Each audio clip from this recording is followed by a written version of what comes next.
So Nix and I was sitting, my wife was sitting in the lounge a couple of weeks ago, and Nix got a message on her phone that said, hail is on the way, move your cars under cover, which is a little bit of a problem for us. We don't have any cover to move our cars, so it's a bit of a useless message.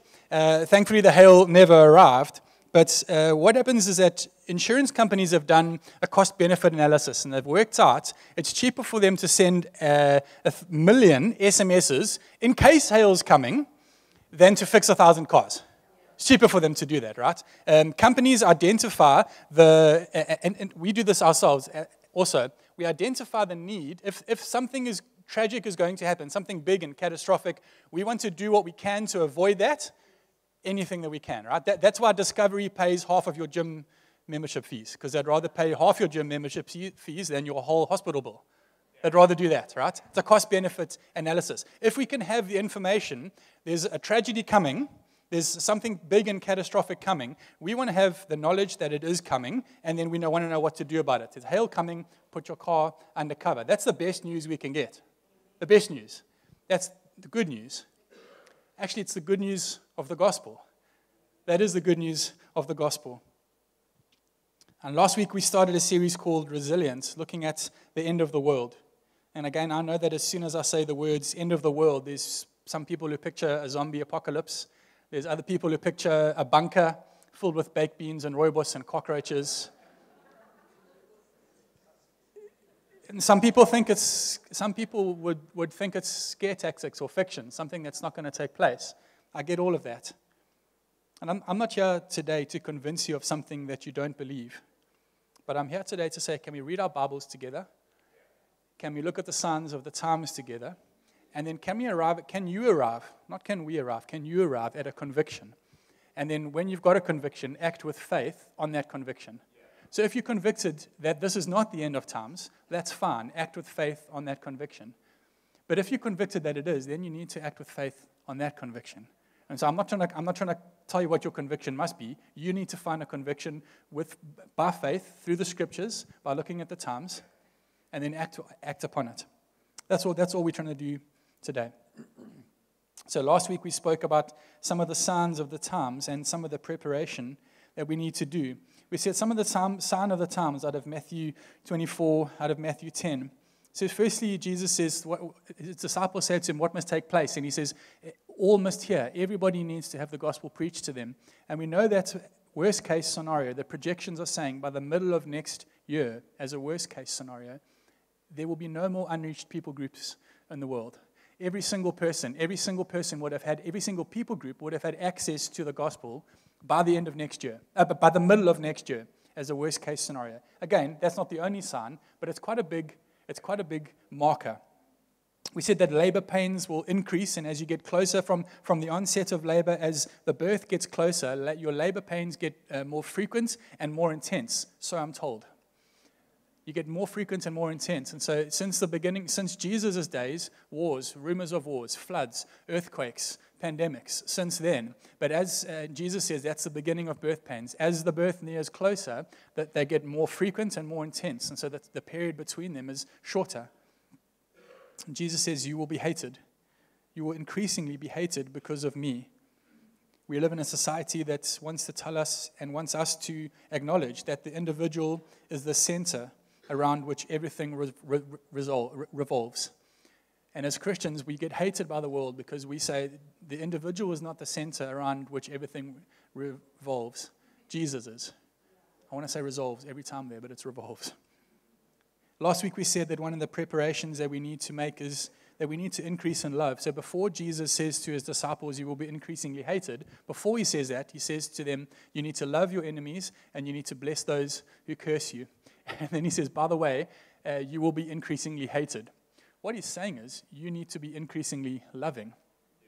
And so as we near the end of the times, that's a sign. The preparation is, as Christians, as people who follow Jesus, him as the center of our lives, not ourselves, we should be increasingly loving those who increasingly hate us. We should be increasingly blessing those who increasingly curse us. That's part of the preparation that we need to do. We started looking at what it means to have resilient faith. Statistics will tell us that 10% of Christians under the age of 30 have resilient faith. 10% of Christians under the age of 30 attend church at least monthly, and they engage with their church more than just attending a worship service. They trust firmly in the authority of the Bible, they're committed to Jesus personally, and they express a desire to transform the broader society as an outcome of their faith. 10% of Christians have resilient faith. The first step to resilient faith is to stand firm. Matthew 10:22, Jesus says, "The one who stands firm to the end will be saved." And standing firm isn't about trying harder and doing more. It's about abiding in Jesus, about remaining in his love. I love that last week, before I stood up to preach, before anybody else knew what we were preaching on, we had a lady stand up in the middle of our worship service and say, "We've gone through in the last 3 years cancer, double mastectomies, addiction, multiple heart attacks, job losses, and through that all, we have stood firm. We've lost a lot, but we haven't lost our faith." God gave us a picture of resilient faith before we started speaking on resilient faith. This is not the end. I'm not saying it's the end for them, but they've stood firm. Today I want to look at another sign of the times, and then I want to dig a little bit deeper into what it looks like to have resilient faith. So it's all good and well to say, yes, okay, we understand we need to have resilient faith, but how do we do that? What does it look like, and how do we do that? So, another sign of the times. What else must happen before the end comes?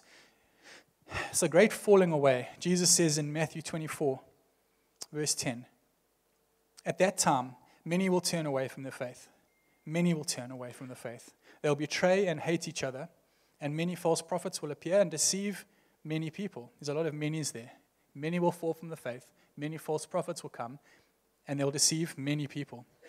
"Because of the increase of wickedness, the love of most will grow cold, but the one who stands firm to the end will be saved." What has happened to people's faith during and after COVID wasn't caused by COVID. See, crisis is a revealer. Crisis reveals what happens, what was already happening under the surface of most people's faith. So in the still waters of calm and peaceful times, it's very easy for things to lurk just under the surface. But when the turbulent waters of tragedies and trials and a crisis hit, it reveals the rocks that are under the surface. It reveals the sticks and the snares that are just beneath the surface. And so COVID has revealed that. It didn't cause that in people's faith. So people looking at other people, perhaps their own faith or other people's faith, falling away in this time, and we attribute it to COVID. It's because of COVID. I left my church, and it's because no, friends.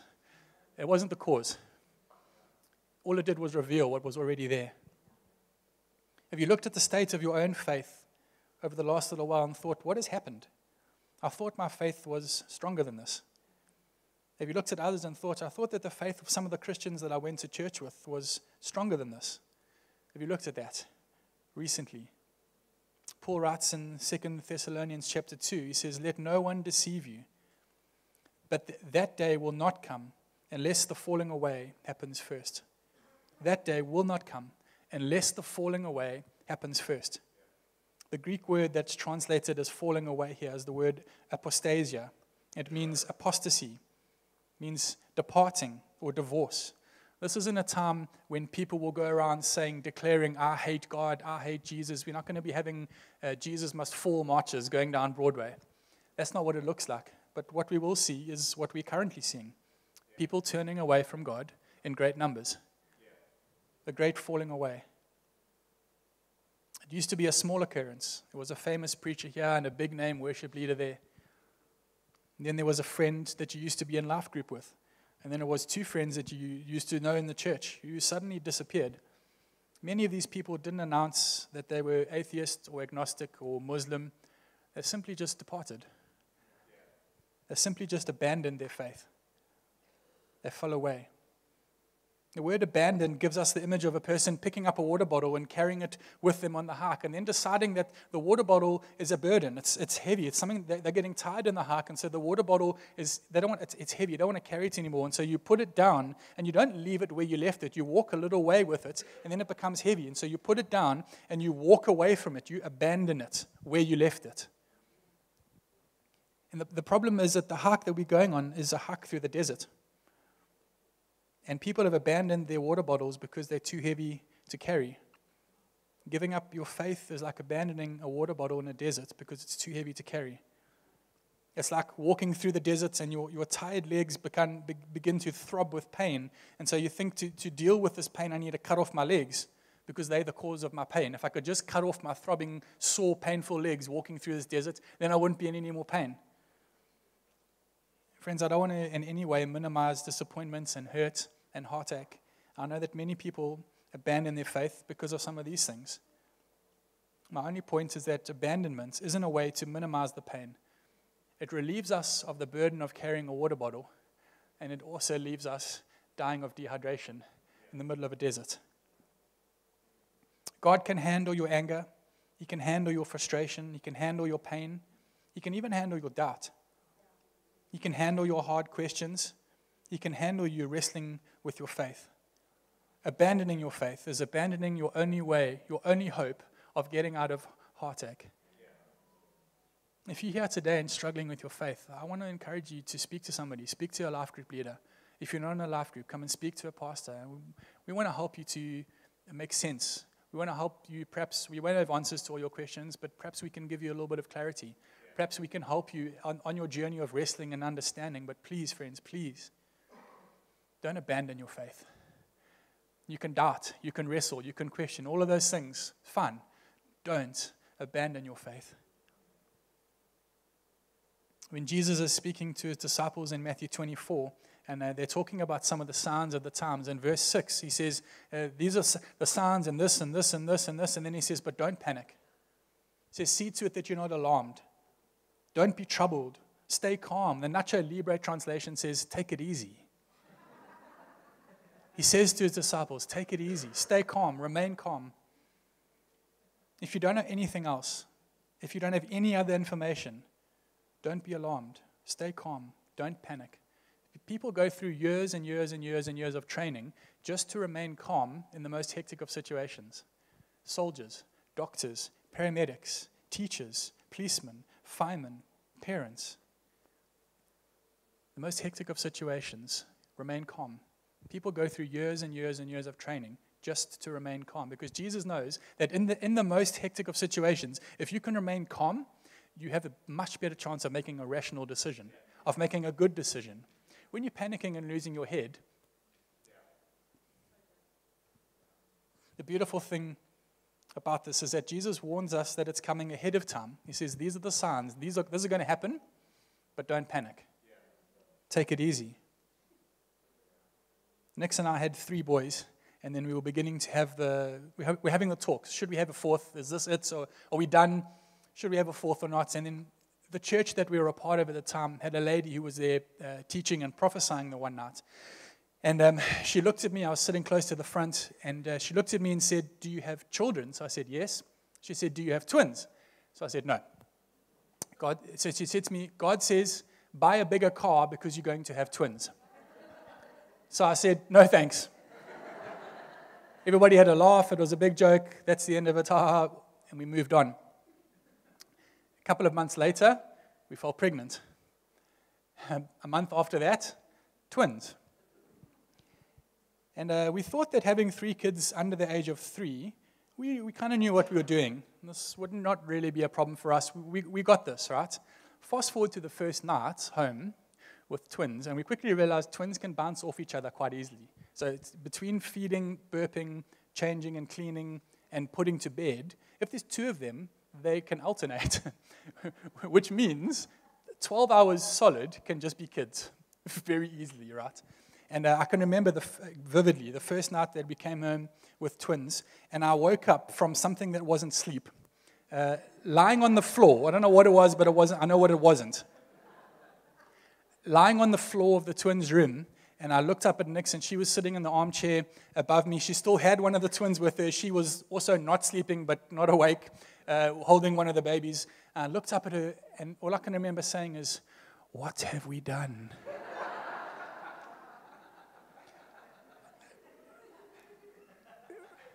It's funny. It's funny now, 9 years later, right? In that moment, friends, I was gripped. I was gripped by what have we done? This is our life. I don't know how we're going to get out of this. What is going on? And you start asking questions. Did we get this wrong? Should I have visited Udogotela a year ago? Should we have been a little bit more careful with our birth control? Have we made a mistake? How are we going to get our way out of this? And I sat there and I was gripped with fear and panic. And then I remembered, hold on, Jesus. These twins were your idea. They weren't ours. We had a little bit to do with it. But they were your idea. This has happened exactly how you said it was going to happen. And then I was filled with courage. Actually, Jesus, because you said this was coming, and because this has happened exactly how you said it was going to happen, I know that you will provide. I know that you will give us grace. I know that I don't have to hustle my way through this. I know that I don't have to wonder, geez, are we going to survive? Is my marriage going to survive? Am I going to survive? I don't have to wonder that, Jesus, because this hasn't caught you by surprise. You said this will happen. And it happened. And it filled me with courage. See, friends, Jesus knew that we were going to be persecuted and hated. He knew that we were going to be abandoned and accused and hard-pressed and crushed. He knew that we were going to waver in our faith when things got tough and it looked like we were navigating on our own, lost in the desert, thirsty, with sore legs. So he says to them, don't panic. Stay calm. He knew people were going to be abandoning their faith, and we would look around and think, what have we done? How have we got ourselves into this mess? Whose fault is this? Have we made a mistake? And he says, take it easy. Stay calm. This must take place. Stand firm. Remain in me. Friends, when we look, we said that what is needed at this time, that's a sign of the time. We said that what we need is resilient faith. Faith that's able to get knocked down, to take a hit, and to still stand firm, to still stand strong at the end. A faith that isn't afraid of questions and interrogations because it's fluid. I'm happy to be wrong about many of the things that I believe about God. I'm happy to be wrong about them. But being wrong about any of them will not cause me to lose my trust in God through Jesus. So what must we do? We said three things last week. We must increase in love as the world increases in hate. We must stand firm. We must abide in Jesus. And so if we agree that the faith that we want is resilient faith, how do we get there? Jesus is talking with a Samaritan woman at the well in John chapter 4, and he begins a conversation with her around water. He says to her, he asks her for water, asks her for a drink, and she says, how can you, a Jew, ask me a Samaritan animal? I'm a Samaritan and I'm a woman. And Jesus says, if you knew who it was that was asking you for water, you would have actually asked me, and I would have given you living water that you would drink and never thirst again. And in essence, she says, what? And they park a conversation on water, and then they speak about culture, and they speak about worship, and they speak about mission and evangelism, and her whole village gets saved. If you fast forward a few chapters later to John chapter 4, it says Jesus goes to the Feast of Tabernacles, which is a 7-day feast. And then John says, on the most important day of the feast, on the last day, the pinnacle of this 7 days of feasting, Jesus stands up. And one of the rituals as part of this Feast of Tabernacles is something called a water libation, which is a water offering that's poured out on the altar. So on the first day of this week, the priests would go down to the pool of Siloam, and they would gather water in a bowl. And then every afternoon, at the end of every day of celebration, they would pour out a water libation, a water offering on the altar every afternoon for the first 6 days. And on the 7th day, they would empty the rest of the water and also wine on the altar, asking God for his blessing and thanking him for saving them. And Jesus sits for 6 days at this feast. He watches the water being poured out on the altar, poured out on the altar, poured out on the altar. And on the 7th day, John says, the most important day, the pinnacle of this feast, when the priest empties his water and the water in the bowl runs dry, Jesus sees his moment and he stands up. And he says in verse 38 of John chapter 7, he who believes in me, he who adheres to me, who trusts in me, who relies on me, as the scripture said, from his inmost being will flow continual rivers of living water. He waits for the water to run out, and then he says, but if you trust in me, the water that you pour on the altar, the offering that you give, from your inmost being will flow up. It will never run dry. It will be a continual flow coming up, pouring out on the altar. From your inmost being, from the depths of who you are. And John goes on to say that Jesus is speaking about the Holy Spirit who hadn't yet been given. Let me ask you this question. When you pray, where do you picture God? When you pray, where do you picture God? Do you picture Jesus sitting at the right hand of the Father in heaven? Because that's right, but it's quite far away. Do you picture God standing next to you? Do you picture him working in other people's life who's close to you? Do you picture him standing right in front of you? Because all those things are right. Or do you picture him dwelling in your inmost being, in the depths of who you are? See, because if I pray to a God that's close, but outside of me, it's very different.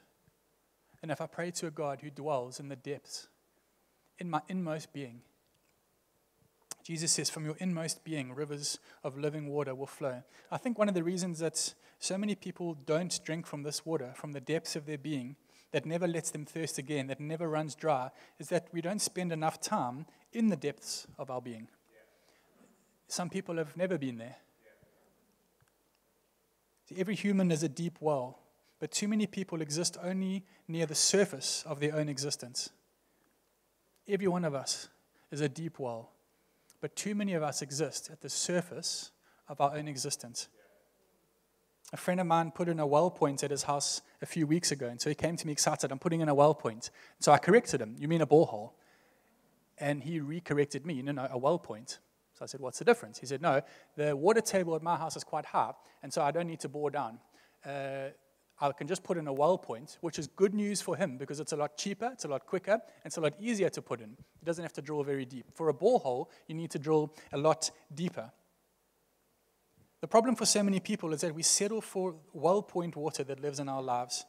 When Jesus wants us to drill deep, he wants us to tap into a source of water that runs in the depths of our souls, and it takes longer to drill down to, and it's more costly. But he says, if you drink of this water, it will never run dry and you'll never thirst again.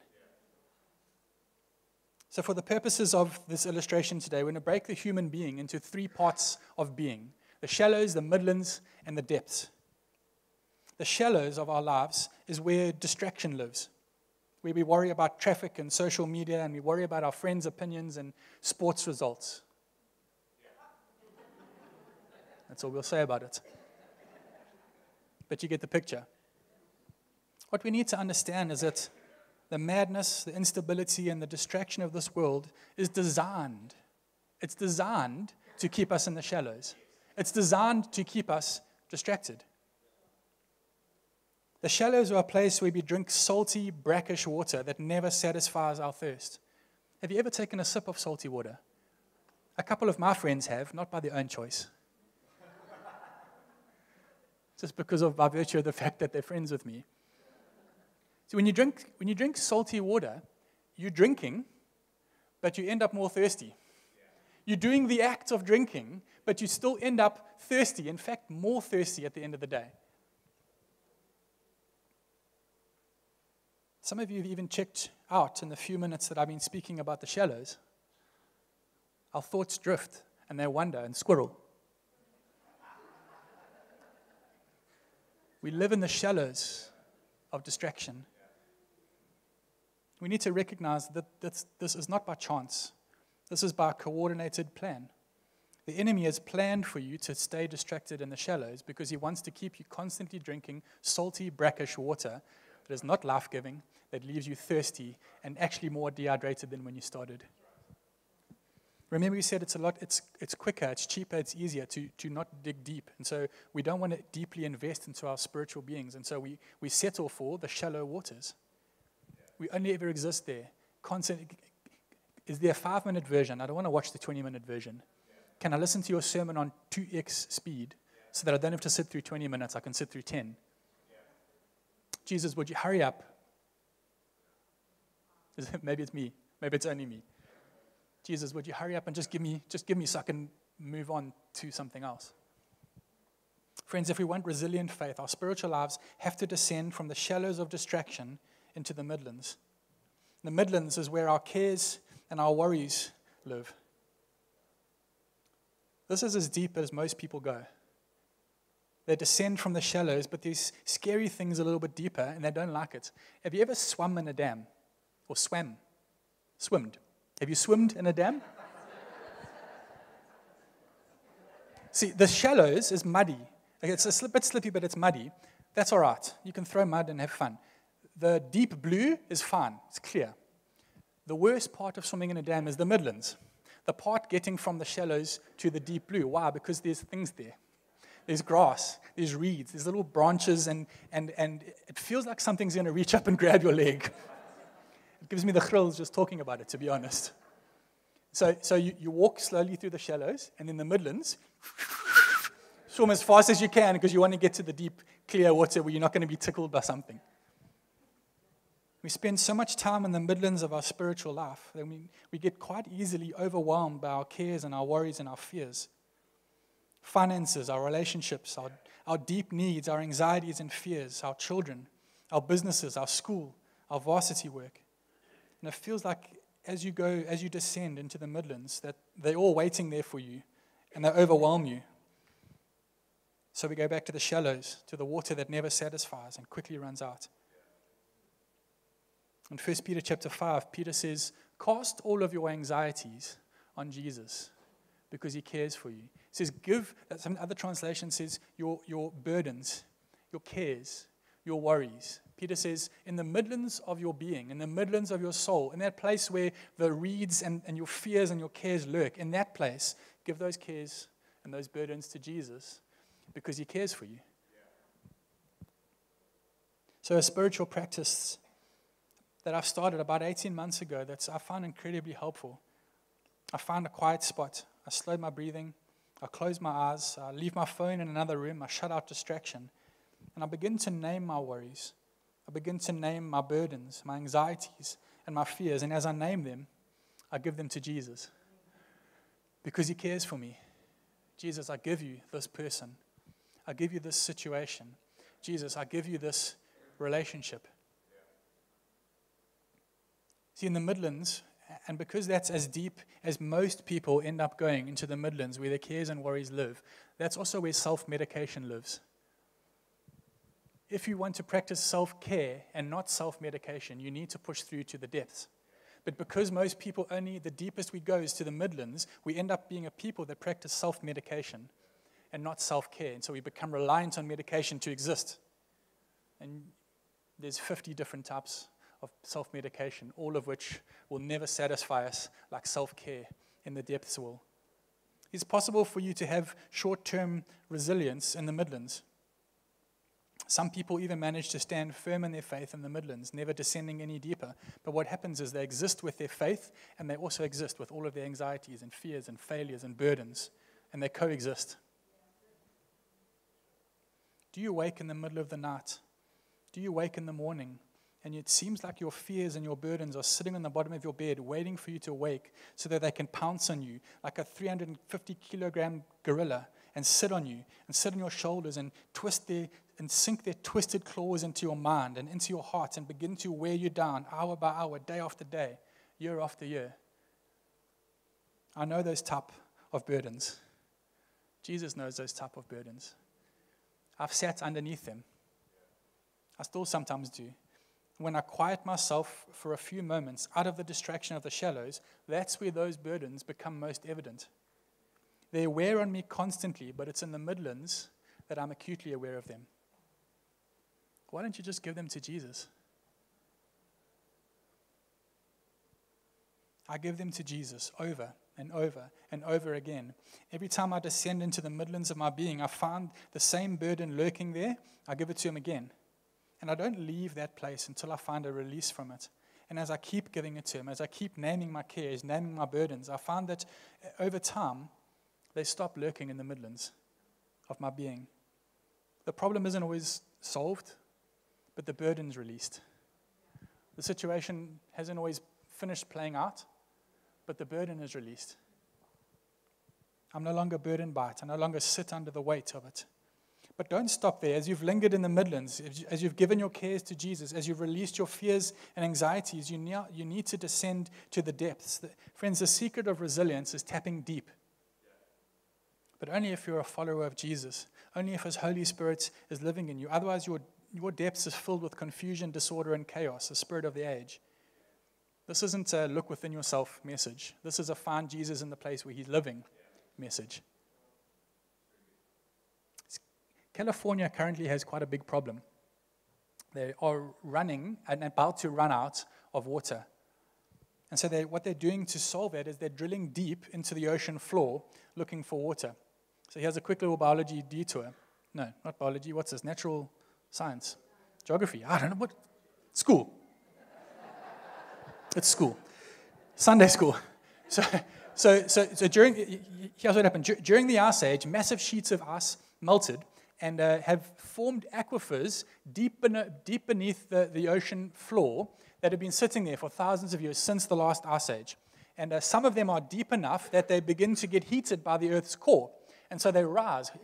Warm water rises, and so they rise and they well up in springs, sometimes on land. And scientists are increasingly finding they actually well up the ocean on the ocean floor. Because the ocean floor is lower than the land, the ocean floor is full of fresh water, springs, and wells. And so the California scientists have said, this is awesome. We will drill and tap deep into the ocean floor, into this untapped source of water. What they're finding is as they drill down deeper and deeper, you can't really read that, but that first little aquifer of water there is where we normally get our drinking and irrigation water from. That water is years old. It's been sitting there for years and building up for years, that water table. The second aquifer there is been sitting there for decades. As you drill deeper, that water is decades old.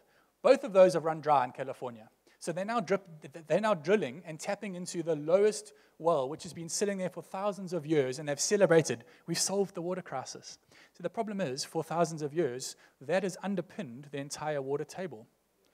That is a finite source of water. It will run dry. When it does, you've got a problem. So Jesus says, in your depths, in your inmost being, I will place living water, a well that never runs dry. As you moved through distraction, as you've given your burdens to Jesus, then just begin to love him. Begin to allow him to love you. I've found that the easiest way to descend past your midlands is just to confess your love for Jesus, to confess your need for Jesus. Ask him to show you his love, and then just wait. Linger in the depths. Don't ascend to the midlands of cares or the shallows of distraction. See, in the shallows and the midlands is full of noise. There's a lot going on. You can hear speedboats, you can hear, there's reeds, there's mud, there's a couple of things. But in the depths, it's quiet. I've found sometimes to linger in the depths, to sit in the depths of my being where Jesus has put that living water, is some of my most quiet times. I'm not asking God for anything. I'm being with him. I'm asking Jesus to show me, Jesus, would you show me your love? Put deep in me your love, a sense of how you love me so that I can love others. Descend out of the distraction of the shallows. Confront your burdens and cares in the midlands and sink into the depths where there's living water, the purest water. And as you linger there, you drink your fill and you're completely refreshed and satisfied. We said it's cheaper, easier, and quicker for you to put in a well point and not a deep borehole. But in order for you to invest in your spiritual life and your faith, it's going to cost you. It's going to cost you time and discipline. Read the scriptures, yes, we must. Pray, yes, we must. But 10 minutes a day, it's not really helping you. 30 minutes a day is not really helping you. To be honest, an hour a day is not really helping you. You need to find times where you can linger out of the shallows, out of the midlands, in the depths of your being. Give yourself time and space. Jesus says, when you see all of these things happening, take comfort. Don't panic. Remain in me. Friends, we must increase in love. We must abide in Jesus and stand firm. The writer to Hebrews, in Hebrews chapter 6, verse 19, he says that our faith is anchored by Jesus. So if your faith is going to be anchored, make sure that it's anchored deep. A shallow anchor is not really helpful. To be honest, a midlands anchor is not really helpful either. If your faith is going to be anchored, make sure that it's anchored in the depths of who you are, where the Holy Spirit lives. Deep within our being, so that we can refresh not only ourselves, but that others can drink from our lives. In fact, Jesus says in the scriptures that this water is for the healing of the nations, this living water. Allow it to refresh you, so that you can refresh others, and that your faith can be resilient. Can you stand with me, please, friends?